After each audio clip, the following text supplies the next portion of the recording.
कहते हैं कि देश ख्वाजा शरीफ साहब का, ख्वाजा अजमेर शरीफ जिस देश के शहंशाह है, जिस पर निगाहें पड़ती है उनको ख्वाजा साहब नवाज देते हैं, ऐसा कहा जाता है। और ये भी कहा जाता है ख्वाजा जिन्हें बुलाते हैं वो जाते हैं, और आज ख्वाजा साहब की नज़र जिस पड़ती है अल्लाह को नवाजते हैं, ऐसा कहा जाता है।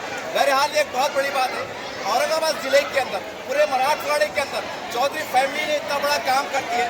गोया हमारे सूफी संतों का जो पैगाम है, एक काम ने कहा है कि सभी धर्म समाज के लोग आओ, एक छत के नीचे आओ, खाना खाओ, तबरुक लो और इतिहाद का पैगाम दो। हम समझते हैं कि चाहे मुहर्रम हो या कोई भी कार्यक्रम हो, चौधरी फैमिली गरीबों के लिए, मिस्किनों के लिए काम करती है। शायद यही वजह है कि लाखों रुपए खर्च करने के बाद अल्लाह को कमी नहीं होने देता है। यह एजाज की बात है और ये उनके लिए पैगाम है। जो सवाल खड़े करते हैं कि इससे क्या होता है, इससे क्या होता है, कहाँ लिखा हुआ है, बहरहाल एक मोहब्बत की बात है, एक इंसानियत की बात है। और वो बुजुर्गान औलिया जिनकी वजह से आज हम कलमा पढ़ते हैं, जिनकी वजह से आज हम मुसलमान हैं, हम समझते हैं कि उनकी बारगाह को समझना, उनके पैगाम को समझना सबके लिए ज़रूरी है, जैसा आज चौधरी फैमिली समझ रही है। उम्मीद करते हैं इस पैगाम को, उस मोहब्बत के पैगाम को, अच्छे पैगाम को पूरे देश में आप फैलाएंगे। देखते रहिए आप अल्तमिट चैनल। जय हिंद, जय महाराष्ट्र।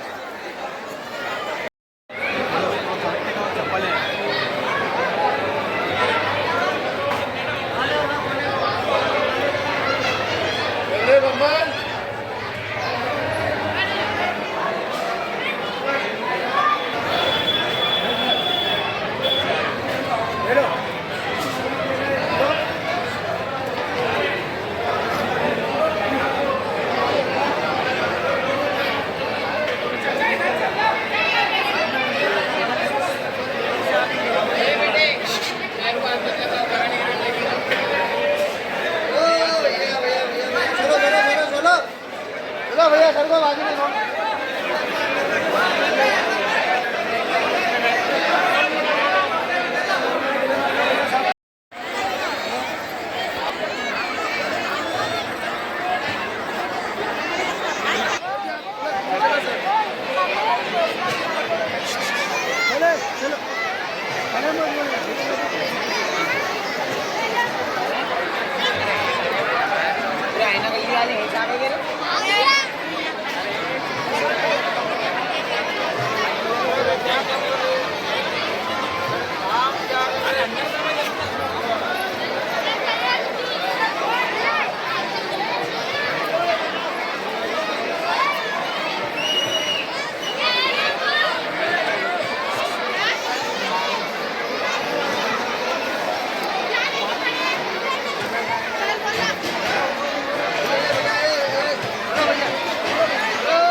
तो नुकसान तो करूँगा मैं, 1000 रुपये का नुकसान है पक्का।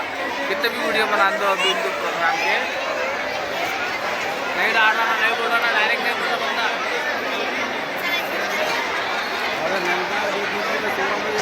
नहीं कुछ नहीं, किसी प्रोग्राम में वीडियो बना रहा बंदा। हाँ, फायदे का नहीं आया कि यहाँ पे मैं शाकिर की पत्ता कट कर रहा था, तुम्हारा का बोला।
भाई अपन सबको ले लेते हो ना वो सेकंड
जी सर हमें ये बताइए कि ये कितने सालों से ये सब ख्वाजा साहब का जो छठी है कब से कर रहे हैं? ख्वाजा साहब की छठी तकरीबन 57 साल रही है।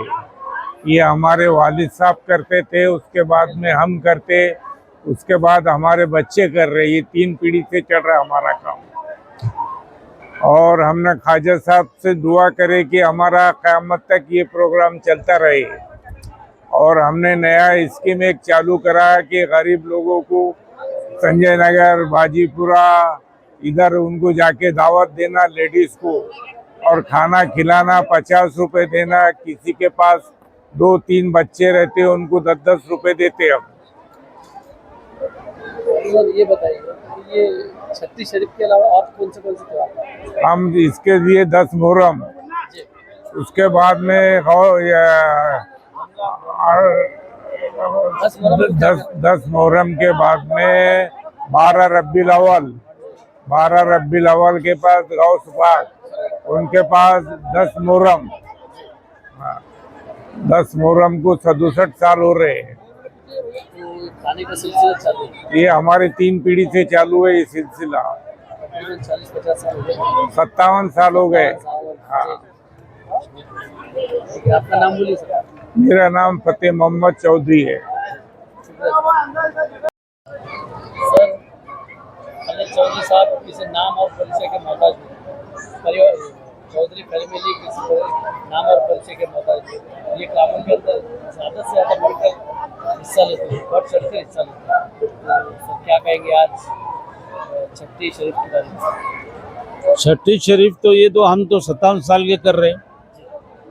और वैसा देखा जाए अरबी इदारे हिंदुस्तान की जितने भी आते हैं अरबी इदारे, ईद रमज़ान में अरबी इदारों को भी पैसे दिया जाता है। हर सभी को पौती फाड़ के दिया जाता है। अरबी इदारे को बच्चों को रमज़ान में और बकरीद में उनको कपड़े दिए जाते हैं। मौलाना लोगों को रमज़ान के महीने में इमाम साहब, मौज़न साहब, उनको भी कपड़े बांटे जाते हैं। उनके मस्जिद में ले आकर दे के नजराना ये करते हैं। एक काम नहीं है जो अल्लाह ताला हमसे ले रहा है, कई काम ले रहा है। ये हमारी खुशनसीबी है कि अल्लाह ताला हमारे से काम ले रहा है। ये दौलत आती है लोगों के पास, पर दिल नहीं आता है खुदा की राह में खर्च करने के लिए। मस्जिदों के लिए भी पैसे देते हैं। अभी हमको और मस्जिदें बनाना है, जहाँ मस्जिद नहीं है वो मेरे पास आके कांटेक्ट करे और वहाँ मस्जिद के तामीर करके देंगे हम। नौजवानों से अपील तो ये है कि जो हमारा रास्ता है सरकार दो आलम सल्लल्लाहु अलैहि वसल्लम का, वो रास्ते को चलना चाहिए। तो जब कुछ चलेगा वो रास्ते को अपना रहे नहीं लोग और कुछ समझाने वाला नहीं है। उलमाए दीन का बयान अलग रहता है, वो इदारों की बात करते हैं, आखिरत की बात करते हैं, दुनियादारी की बात करो। दीन और दुनिया एक है, अलग अलग नहीं है। हमारे नबी ने बताया कि सरकार दो वसल्लम ने बताया कि दीन और दुनिया एक साथ है, अलग अलग नहीं है। एक भूखा प्यासा है उसको खाना खिलाओ, है घर में तो दे दो उसको। हम ये नहीं चाहते कि भाई सामने वाला आया और उन्होंने बोल रहा है कि हमको चाहिए और हम ये बोलते कि ये जो आ रहा है तो अल्लाह ताला ने भेजा है इसको, वरना ये आ नहीं सकता। ये ईमान होना चाहिए। पर आज के दौर में ईमान कमज़ोर होते जा रहा दिन पे दिन। और जितने बुजुर्ग दिन औलिया है जो ईमान सिखाए थे, उन्होंने तबलीग बताए थे रास्ते पे चलने के लिए, वो तबलीग पर चलना चाहिए। आप देखे होंगे इज्तिमा हुआ तबलीग जमात का, आप बताइए 3 दिन के अंदर आदमी क्या सीखता है? हजारों करोड़ों रुपए खर्चा हो रहा है इसके अंदर। और यही कभी ऐसे कभी चंदा जमा करे तो हिंदुस्तान के अंदर 50 यूनिवर्सिटी मुसलमानों की हो सकती है, डॉक्टर बन सकता है, इंजीनियर बन सकता है, वकील बन सकता है।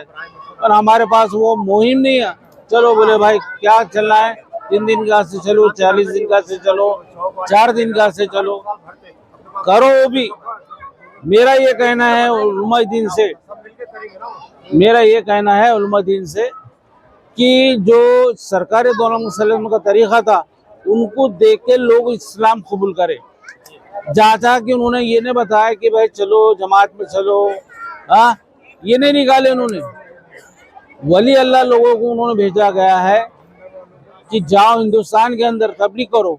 और उन्होंने जो तबलीग की है ऐसी तबलीग अभी तक नहीं हो रही है हिंदुस्तान के अंदर। तबलीग करने की वजह ये है कि अपने शरीयत पे चलना पड़ेगा आप लोग को। शरीयत, तरीक़त, मारिफत और हकीकत, ये 4 चीज़ों को अडप्ट करना पड़ता है तो जब चलता है इस्लाम, वरना इस्लाम नहीं चलता है। सर आपने कोरोना के टाइम में भी लोगों की काफी मदद की। जी हाँ ये यहाँ तक कि मैंने लोगों से जिनके फोन आते थे कोरोना के अंदर कि किसी का 1 लाख रुपए बिल भरना है, पैसे नहीं है, तो वहाँ पर भी हमने भेजा अल्लाह के हुक्म से कि भाई हमने ये ऐसा, ये आज हम इंटरव्यू दे रहे करके आपको पता चल रहा है, वरना हम इंटरव्यू भी नहीं देते। जो अल्लाह ताला ने दिया है किसी को खाली नहीं भेजने का है, क्योंकि देने वाली ज़ात अल्लाह की है और उसके सिवा कोई नहीं है। और प्यारे नबी सरकार दो आलम सल्लल्लाहु अलैहि वसल्लम का तरीक़ा है ये कि भूखे को खाना खिलाओ, गरीब को कपड़ा पहनाओ। ये हमारा तरीक़ा, हम जो चल रहे हैं हम इस वक्त तो पूरे इस्लाम के ऊपर, शरीयत के ऊपर चल रहे हैं हम। शरीयत और तरीक़त और मारिफत और हकीकत पे चल रहे हैं हम, इससे हटकर नहीं चल रहे हम। सर आपका पूरा नाम? मेरा नाम, हाँ वो जो मस्जिद जो निकली है तो ये तो अल्लाह ताला का मौजिज़ा ही है। सर इसी तरह ख्वाजा गरीब नवाज का जो ख्वाजा गरीब, कैसा देखते हैं? अरे ता क़यामत तक ख्वाजा साहब के मज़ार को कोई धक्का नहीं लगा सकता, ना हमारे सरकार दो आलम सल्लल्लाहु अलैहि वसल्लम के रोज़े को धक्का नहीं लगा सकता है। ये तो मामूली बात है, सारी दुनिया उन्हीं के ऊपर टिकी हुई है। कायनात जो बनी है हमारे सरकार दो आलम सल्लल्लाहु अलैहि वसल्लम के लिए कायनात बनी है, वरना कायनात बनती नहीं थी। और ऐसे वली लोगों को जो बोलते हैं वो लोग, उनका क्या अंजाम होता है आप नहीं देखते हैं। वो कहीं के नहीं रहेंगे। वो जिनने भी इशू उठाया है वो कभी भी फना हो जाता है। सर एक तरफ ऐसा होता है, एक तरफ ये बात होती है और दूसरी तरफ जो है तो देश के प्रधानमंत्री मोदी जो है तो वहाँ पर चादर भेजते हैं। तो चादर तो भेजना जरूरी है ना उनको, क्योंकि उन्हीं से तो राज चल रहा है हिंदुस्तान का। वो हिंदुस्तान के शहंशाह है, नायब रसूल है। एशिया खंड के नायब रसूल है इन्हों, ख्वाजा गरीब नवाज रहमतुल्लाह अलैह। और आलम के है सरकार दो आलम सल्लल्लाहु अलैहि वसल्लम, वो नबी है, वो हुजूर है, अर्श मौला पे जाकर आए हुए है। ऐसा नहीं है ना। सर आपका पूरा नाम? मेरा नाम शेख खलील अहमद चौधरी। हाँ सर क्या कहेंगे, ये ख्वाजा साहब के बारे में ये कहा गया कि 90 लाख लोगों ने ईमान रखा है, इसके बारे में कैसा दिखता है? वो ख्वाजा गरीब नवाज के हाथ के ऊपर 90 लाख लोगों ने जो इस्लाम कबूल करे, उनको देख के कबूल करे है। हाँ, जो इस्लाम का बुनियाद है, इस्लाम क्या चीज़ है, वो तरीक़े पे देख के वो इस्लाम कबूल करे। ऐसे भी लोग हैं जो पर्दा बाहर नहीं निकालते हैं, जिन्होंने धर्म को चेंज भी कर लिए, कलमा भी पढ़ लिए वहाँ जाने के बाद में, और ये सिर्फ ऊपर के तौर पे से बताते हैं कि भाई हम बजरंग बली को मानते हैं, हम हनुमान को मानते हैं, हम राम को मानते हैं, और लेकिन कुरान पढ़ते हैं, रोज़े रखते हैं। वो लोग रोज़ा कौन रखेगा? जो मोमिन है तो वही रखेगा। तो घर में क्या बोलते हैं, नहीं हम रोज़े भी रख सकते हैं। तो ये अल्लाह ताला की बहुत बड़ी करामत है वो ख्वाजा गरीब नवाज की। सर एक पत्थर का भी वाक्य बता दीजिए, पत्थर का वाक्य बता दीजिए जो आया था, उसके बारे में क्या है? नहीं, वो ऐसे वाक़े तो बहुत है उनके, ख्वाजा गरीब नवाज के, जो सिर्फ इतने वाक़े है कि उसकी इंतहा नहीं। आप मैं मेरा वाक़या बताता हूँ, मैं मौजूदा वाक़या कहने का मतलब मेरे साथ जो हुआ है, ताकि मैं ख्वाजा गरीब नवाज के पास भी गया, वहाँ पर भी मौजूदा हुआ है। निज़ाम हज के लिए गया खाने काबा में, खाने काबा को देखते रहा मैं। तो अल्लाह ताला ने मुझे खाने काबा में, मेरा एक दोस्त था PSI मुंबई का, तो उसकी बीबी वहाँ आसमान पे रोते दिख रही है, मेरे को रोते दिख रही है, कफन वाइट ड्रेस में दिख रही है मुझे। और मैंने बोला ऐसा क्या दिख रहा है मुझे? मैं फ़ोन करता है बम्बई को कि रफ़ीक ये तुम्हारी बीबी में और मियाँ में झगड़े हुए का? तो वो कहते नहीं झगड़े नहीं हुए हमारे में, तुम हज करने लिए गए ना भाई, तो तुम हमारा कैसे क्या सोचो रे, क्या बात है? ऐसा कंटिन्यूस इस बात मगरिब के मुझे आसमान पे नज़र आती थी, वो औरत बेवा है करके, होने वाली है करके।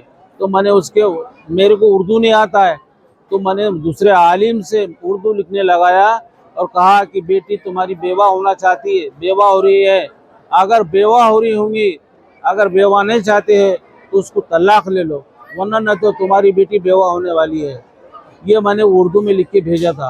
और जब बाद में रमज़ान आए, रमज़ान पे पहली तरावी के वक्त जब मैं नमाज़ पढ़ रहा हूँ, तो जा नमाज पे फिर वही सूरत दिखी रही है कि वो वाइट ड्रेस में है, रो रही है, वो सीन वापस आया।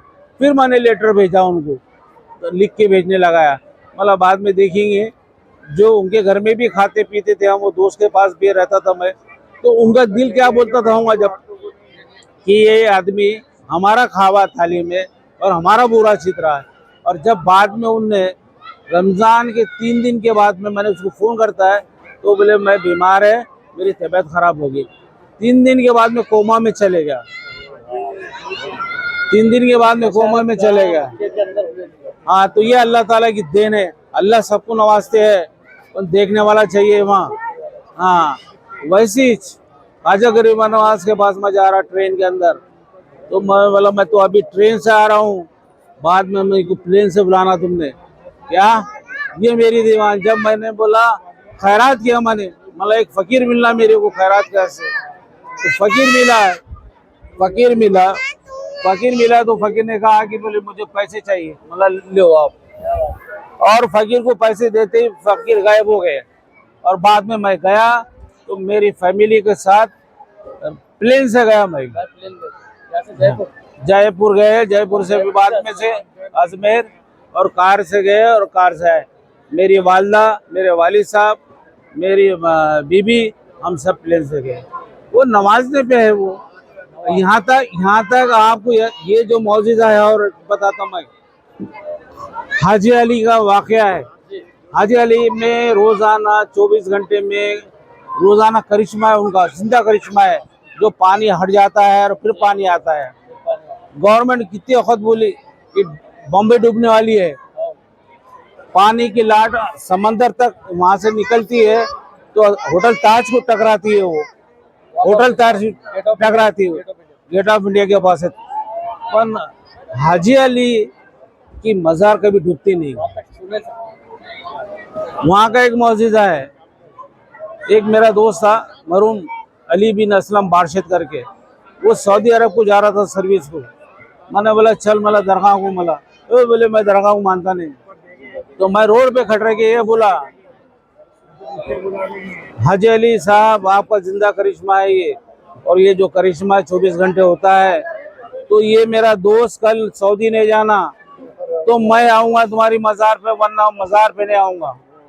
ये मैंने वहां बोला तो मेरे दोस्त दूसरे को कहे ये क्या बोल रहे, बोले एक बार नहीं 100 बार मांगू। बोले मला तुम देख लेना कल मैं तेरे को रिटर्न औरंगाबाद को लेके आऊंगा। तो और बाद में ये हुआ, उसको मैंने छोड़ दिया ऑफिस पे। बाद में आते वक्त बोलते कि भाई तुम अली बिन असलम बारशद नहीं है, तुम्हारा वीजा नहीं है, फेल है तुम। वो वापस ला के उनको घर छोड़ा था, वीजा कैंसिल होगा। घर को ला के उनको छोड़ता रात के अंधेरे में, 10 दिन तक वो आदमी बाहर नहीं निकलता। ये हर मौजूद से अल्लाह ताला देता है हर इंसान को, ऐसा नहीं ये आलिम बन गए, हाफिज बन गए, मुफ्ती बन गए, पर वो ये 4 चीजों पे चलना चाहिए सभी ने। मैं सबको बात कर रहा हूँ, मैं हाँ सबके बोल। फकीर जो आता है, बाज लोग बोलते फकीर को क्या है ये हट्टा कट्टा है तो क्यों मांग रहा है, बोलते ना काम करना चाहिए। अरे उसको बोला गया जा तू मांगते खा, ये अल्लाह ताला ने लिखा हुआ है उसकी किस्मत में, वरना किस्मत के बिगैर कुछ नहीं है। आज जो कुछ है तो हमारे को अल्लाह ताला ने लिखा है, तुम जाओ मेरे लिए मेरी राह में लुटाओ। ठीक है।